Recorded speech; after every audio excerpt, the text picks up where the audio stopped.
Hello, welcome to another drive-in double feature. I'm Ryan, I'm Nathan. and this is the podcast where we talk about two movies a week every Tuesday and Thursday. But before I get into anything, we have a Patreon over at patreon.com/drive-in double feature podcast. Well, now I'm going to tell you a little secret. Um, See, Nathan thinks we shouldn't give out any of this content, but I think we should be giving out this content for $5 a week. So, thanks to me, you guys have this Patreon content for only $5 a month. No thanks to Nathan, who wants to lock it away forever. What is going on? These people will never know who the real one who wants to keep it hidden is. Never. But yes, check that out over at patreon.com. It doesn't affect any regular content whatsoever. But today we're going to be talking about 1974's Busting, directed by Peter Hyams. And this is another Elliott Gould movie. I thought this would be a good Gould time. Good Gould time. It's December, it's that time of year. It's the Gould time of year. Yeah, I mean, just when am I not thinking about Elliott Gould? I was thinking about Elliott Gould even before and after this movie. Oh yeah, I always think about him. Yeah, when you first recommended me this movie, I was like, oh yeah, I'm just thinking about Gould. But you said the title is like, what's he doing? Busting criminals? Yeah, I was right. Well, I was hoping you were going to think in Busting Ghosts, like we were going to talk about Ghostbusters. So yeah, just never noticed him in Ghostbusters before. Could you imagine Elliott Gould in a Ghostbusters jumpsuit, like busting ghost? I could see it. I could. I think it would have been fun. Yeah, the real forgotten fifth Ghostbuster, but anyway, this movie it's a cop movie. Essentially, it's about two vice cops that are on the beat of their doing like they're busting criminals, like, and that's and this movie really doesn't have like a huge plot like in the first half of the movie. I mean, it's kind of like a weird, almost slice of life, kind of like day in the life of a cop type of thing, where they're just dealing with random cases back and forth. It's a hangout movie. It's a 70s hangout movie. Like, it's like what a buddy cop movie sounds like. Like, it's actually like a cops that are buddies hanging out movie. Yeah, exactly. And I mean, how it starts is they're busting prostitutes. Elliott Gould is propositioning or he's trying to get the prostitute to proposition him for sexual favors, and they do bust her and take her to jail, and almost right away the police chief is like, hey, just let that girl go, pretend it never happened. When you're at her court trial, just say you don't know what you're talking about. You don't remember any of this stuff. Yeah.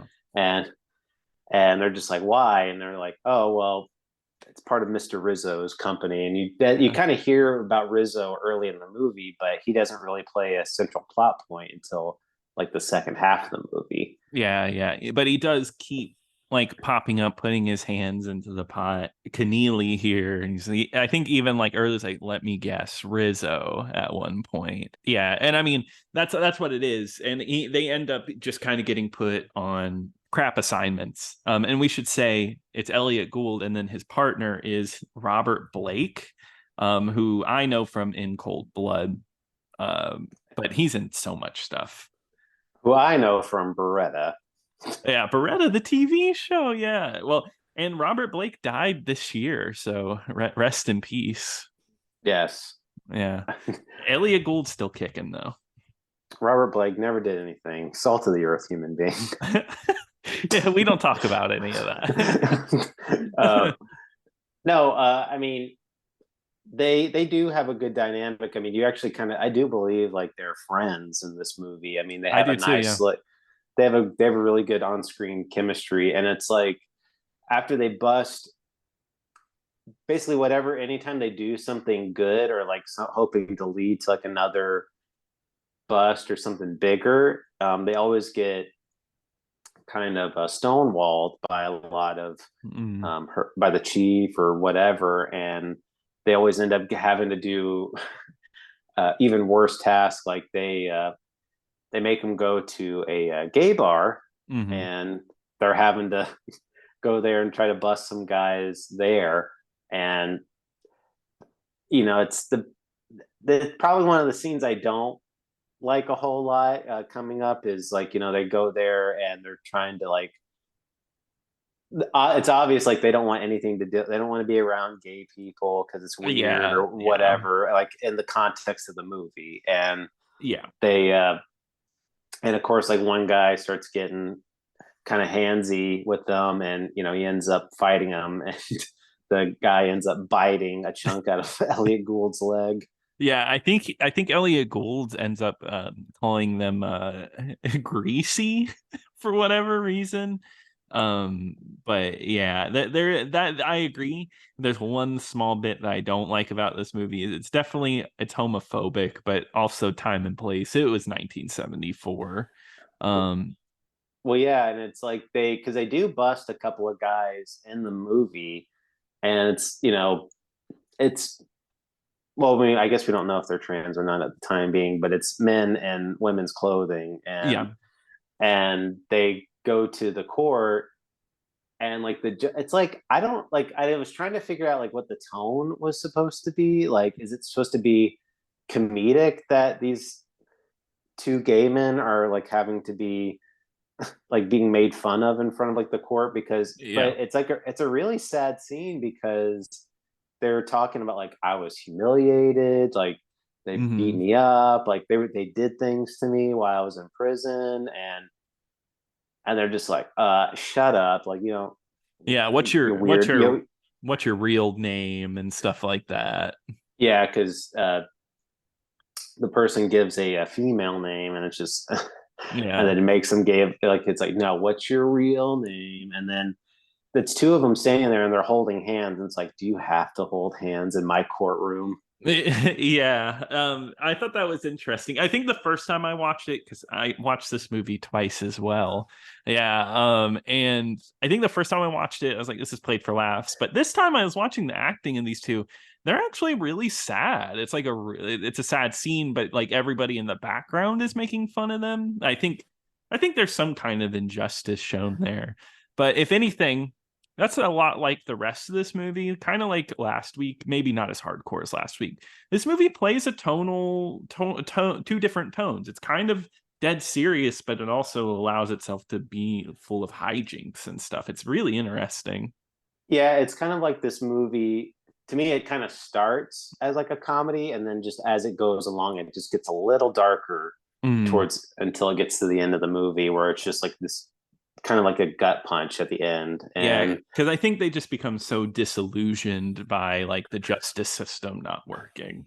well, yeah, because I mean, in the beginning of the movie, they don't really I mean, they're not really having a bad time or anything or talking about like what a crappy job it is or anything. It's Hmm. just like, oh, this is just what we do type of thing. And Hmm. they like the bus, but then it's like when every time like they end up, they end up having to have like a roadblock or something like that. It's just they're just like this job is getting worse and worse every time, and they go through a lot in this movie where they'll do like a big bust. Like another time is like when they go to a pornographic bookstore that also One of my offers massages. one of my favorite scenes because I think this is where like the dynamic between these two works so well because Robert Blake is the more straight man. He doesn't do all these characters. And Elliott Gould, he's allowed to be like the funny, like costume, like I'm gonna pretend to be someone when I bust him. And he plays like a Texan, but he kind of does it poorly. Comes like in with the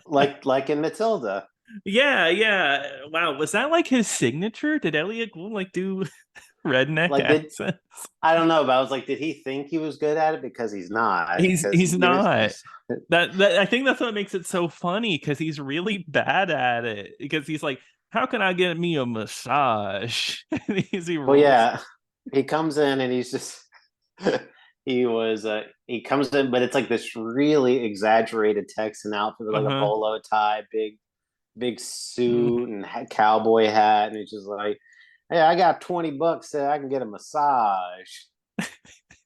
Yeah, and it's like, what kind of massage do you want? And he's like, well, I don't want a normal massage. And he gives out this fake laugh. He's like, I don't know. There's something about it that made me laugh. It's like one of those like scenes that really pops out in this movie. I think that makes it unique because he ends up going to the back, getting a massage from a girl because he earlier in the movie busts a prostitute, Mm-hmm. but she never specifically says that she's going to commit a sexual act, and he says that in court, and I think here he's really trying to be like, oh, what are you going to give me for this massage when he tries to bust her. Yeah, and she's really specific. Oh, you get a straight lay for $20, Mm-hmm, mm-hmm. and then he's like, well, sorry to tell you this, but I'm gonna have to bust you. Yeah, and then I guess they try to bring everybody in on it because the guy who owns it obviously has heroin, but of course the police, the nobody in the police force is willing to give him a warrant for his search. And did you recognize the video store owner? I did recognize him, but what is he in? Michael Lerner. He was nominated for an Academy Award for Barton Fink. I love I clicked on him, and that's the picture for him on Wikipedia is him from Barton Fink. Not a professional picture or anything.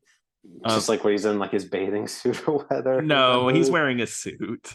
Which The, also he died this year. Did you know that? Rest in peace. no, and then he was in Blank Check, wasn't he? Yes, yeah, he was. He's also an X-Men. So Days of Oh, Future okay. Past. Yeah, yeah. Superhero movies. That's what I know.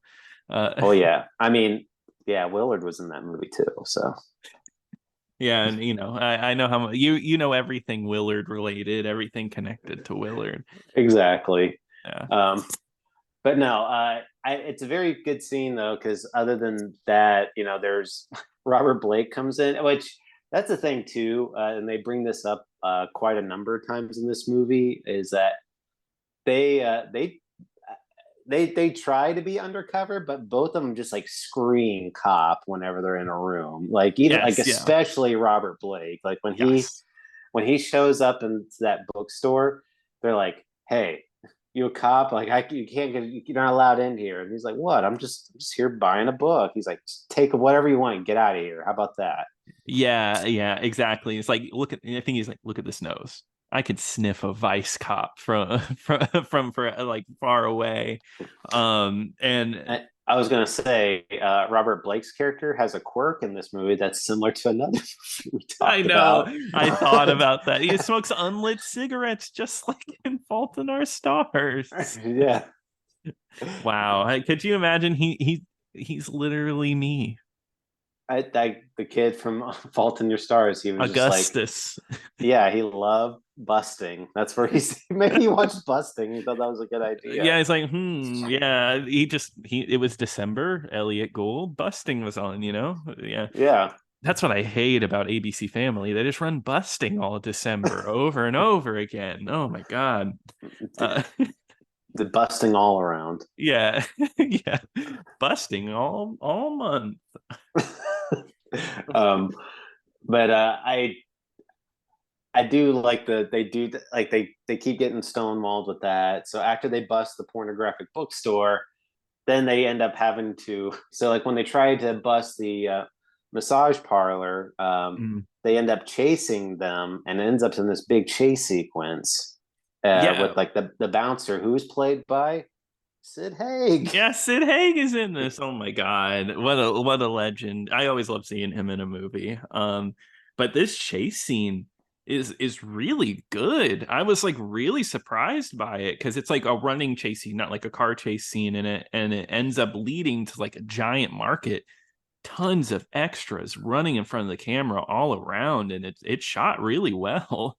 Yeah, I was surprised at like how good this part was because I was just Yeah. like, what? I was like, this is like an actually like really compelling scene. Yeah, it's really intense, and it's all shot in that gritty 70s look. It's not in New York either, so unfortunately New York does not make an appearance in this movie. um, No, um unfortunately. But I one part which I was not expecting is like there's like a lady like messing with fruit, and then like she ends up getting shot like in the I middle of the know. shoot. I was like, they shot the fruit lady.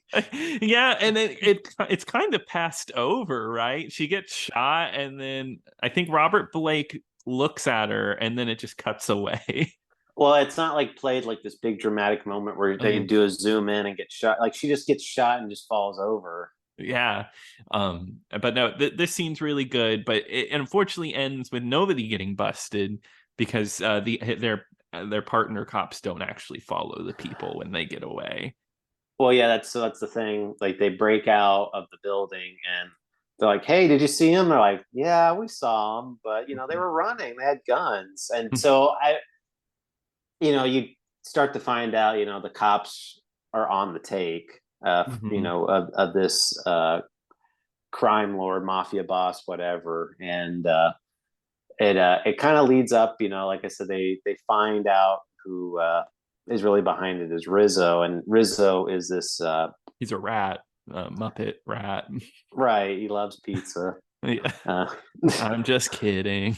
no, but yeah, he.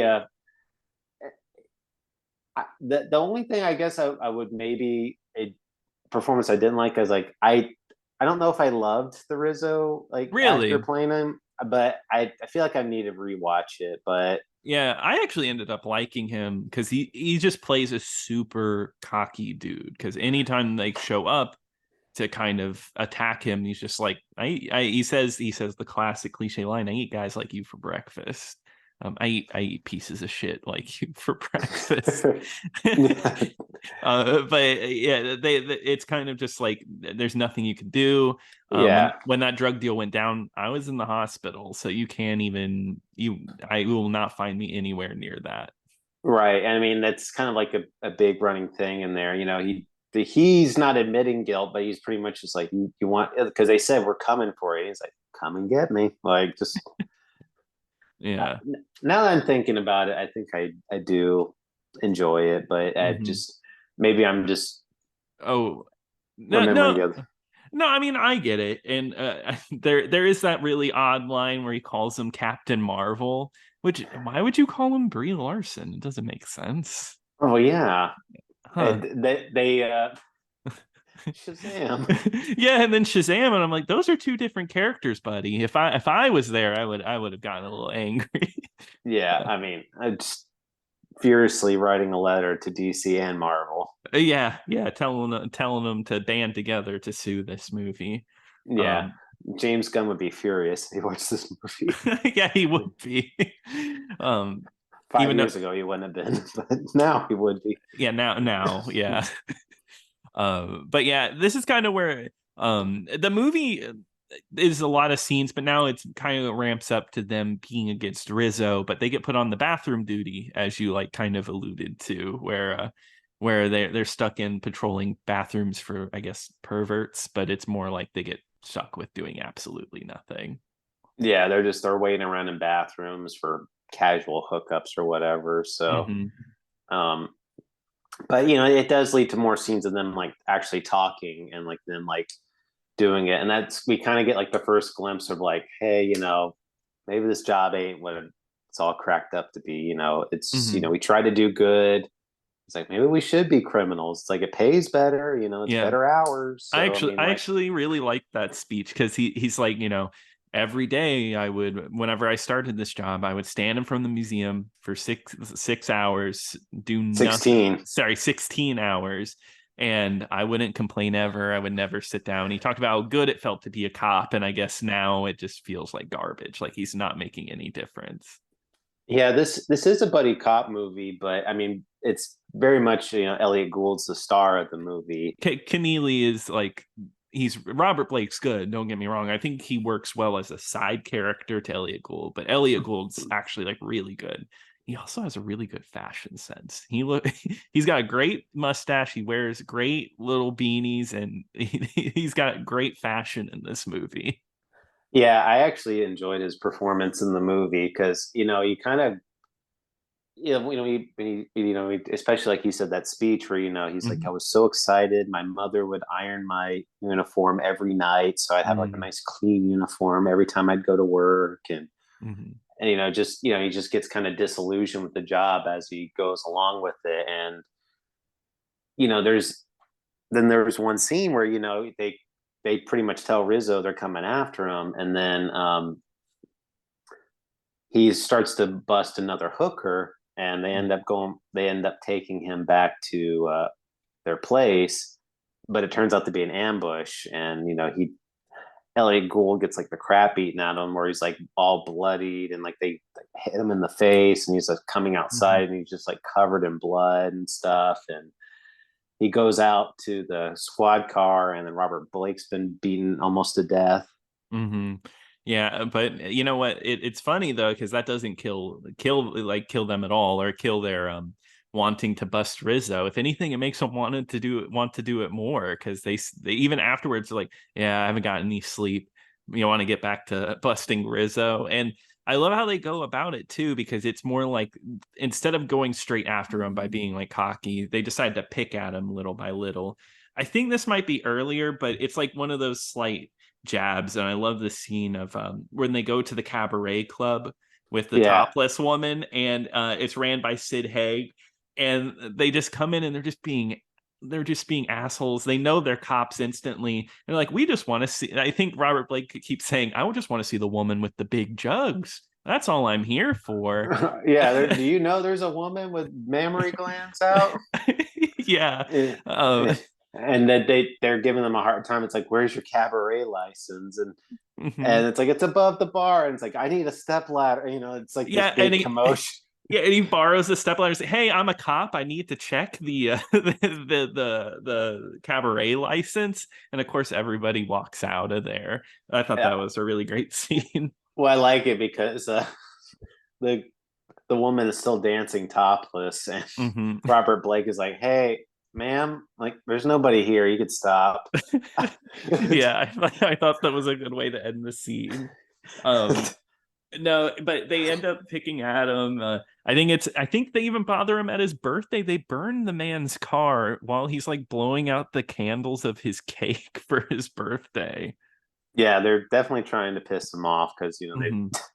they know they can't get to him, like outright bust him, but they have to, because they have to catch him like red-handed in the middle of an act, and so they're really trying to provoke him so that way he does do something, and Hmm. eventually they go over to his house, and they're like, well, his lawyer steps out. I was like, well, I hope you're happy. Mr. Rizzo's got another heart condition that you caused. We're gonna sue the pants off you. Yeah. Yep. And And they realize that, oh, like whenever he goes to the hospital, there's uh, a big drop shipment of drugs that happens. yeah, yeah, and I guess they wait at the hospital and come to find out he's hiding heroin in like the vases of the flowers that come to his room. And then they end up like holding him up, and then it ends in a very big car chase scene, and it ends super seriously too. Like it's like not a funny ending at all. No, that's what I was saying like earlier. It's just like, this movie starts out pretty fun. It's like these, Hmm. really comedic moments, but then it's like this really harsh dose of reality at the end of the movie where Hmm. um, they finally do catch Rizzo red-handed, and he's just like, so what? Like, you think this is gonna stick? Like, well, you got nothing on me. And Hmm. he's like, maybe I was just running away because you cops are. He's like, the worst that's gonna happen, what? I go to prison for what, like a year? I could use a vacation. And uh Keneally is just kind of just staring at him, just kind of like, like Yeah. just dumbfounded because he realizes like all this hard work that they just did is for nothing, and that Yeah. it's just going to lead to him getting out of prison again. And the movie ends on, I think, Keneally being in the unemployment office of some The, sort. yeah, because it ends with the freeze frame on Elliott Gould's face, and then it's a voiceover. And you really don't know what it is at first. Yeah, at first I was like, oh, is he resigning from being a cop? Is he getting kicked out? Because I thought the movie kind of was ending like either he's going to send him to jail or he's going to have to shoot him. Like he's going to get so angry at him that he's just going to straight kill him.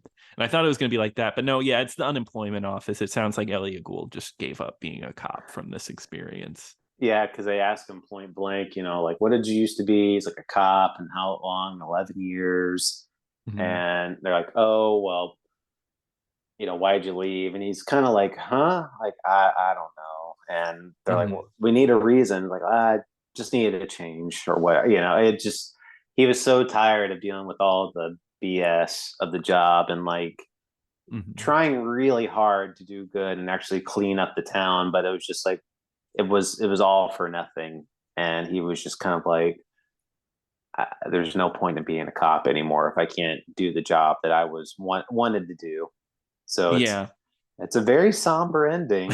Yeah, it's really surprising. And that's what I meant. Like, kind of like this movie has like, it's like a fun, lighthearted tone, but it also it does it dark too. It's not afraid to do both.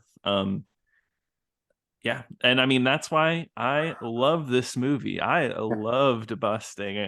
But Yeah, no, I did love this movie. I thought it was a great movie. it's a great movie. I mean, Yeah. it's it maybe there might be a little bit of slowness in between, but I kind of like the little bit of like the parts that Mm-hmm. it's not so fast paced.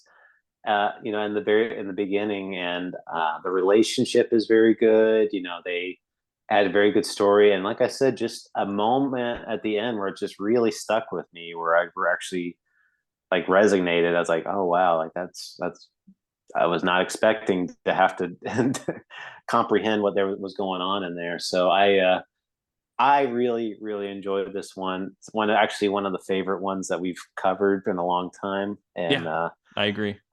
and I definitely say go out of your way to watch this one if you like love crime movies, cop movies. This is definitely one you should see. Exactly. It's just a cool hangout cop movie. You really got to see it. It's interesting. But you know who doesn't like this? I have to get I did Oh some yeah. research. Were you able to find this? Because so Robert Blake said on Wikipedia, it says that Robert Blake said busting was a mistake and it would not appear like he didn't show up in movies for the next 6 years. There's a hyperlink, and I tried to find this article because the hyperlink wasn't working for me.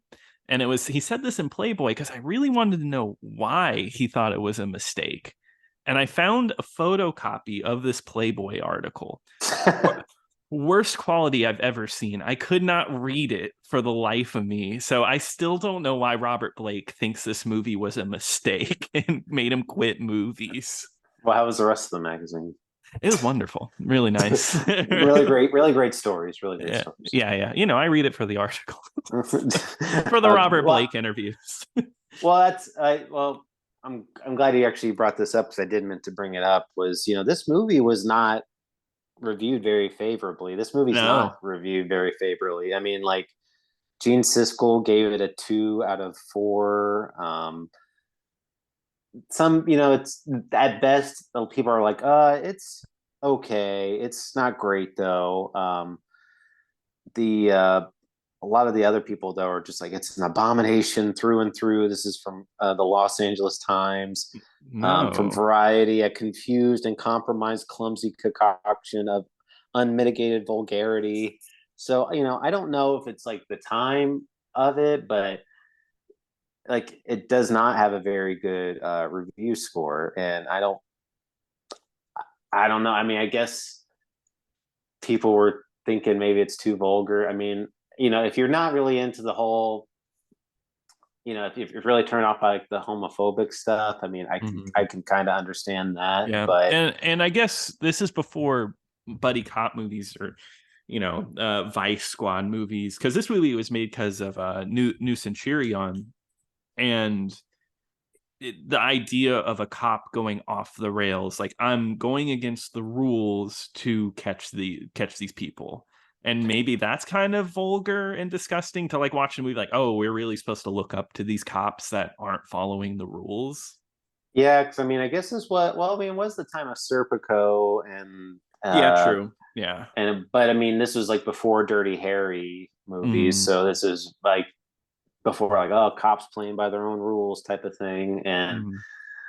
I don't know, but for me, I really like a lot of these dirty, gritty type of movies, Mm-hmm. and I really like when they kind of don't really make a very vibrant movie. That's like, oh, I want to make a really ugly looking movie sometimes, and I actually really liked it. Mm-hmm. So you know what? Form your own opinions. How about that? Exactly. Go out and see this one. Just see it. Yeah, yeah. Just watch it, and then you email Gene Siskel and tell him he was wrong. Yeah, yeah. Do you think he had an email? He had to have. Yeah, yeah, he had to have. I guess he didn't die he died in the late 90s. He had to have an AOL account. I'm sure he did. But anyway, that's gonna do it for this week. Nathan, I think we're gonna have a special theme next week. Why don't you tell everybody what we're gonna be doing? Well, Ryan, I've heard you say some mean things about Christmas. I need to call somebody in to help out. And that's Kirk Cameron. We're talking about Saving Christmas, which is now streaming on Tubi. Hopefully that's okay Why to pick. why wouldn't it be okay? You're right. Why wouldn't it be okay? It sounds good. Well, Nathan, I'm gonna pick something for you. I got you a little something as Oh, well. for me? Yeah, I know I heard you like movies, Mm-hmm. and I really I know you really love comedies. You, Oh, you yeah. you Mm-hmm. love to laugh so much. Yes, yeah. I love hearing your jolly laugh every time on the podcast.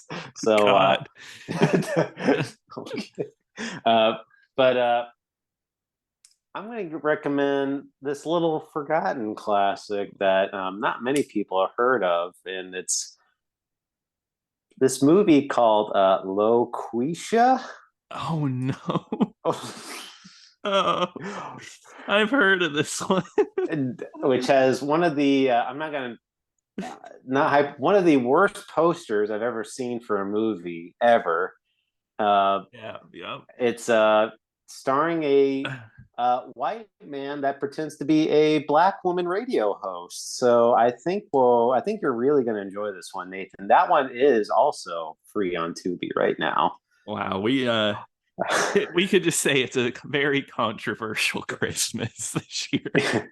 Yeah, well, my favorite movie is Christmas movie is Krampus, so that's why we're doing the Krampus. That's our theme. We're doing Krampus Christmas. We're doing Krampus Christmas. Yes, we are doing the worst movie. We went out of our way to pick absolute garbage for each other. So thank you, Ryan. Yes, it's going to be a very merry Christmas indeed. Mm-hmm. But do you have any thoughts and opinions about our podcast and you want to email them and tell us don't do this is a bad idea, email us over at drive-in double feature podcast at gmail.com. Don't forget to follow us on Twitter, X at DIDF pod. And once again, check out the Patreon at patreon.com/drive-in double feature podcast. But until next time. Until next time.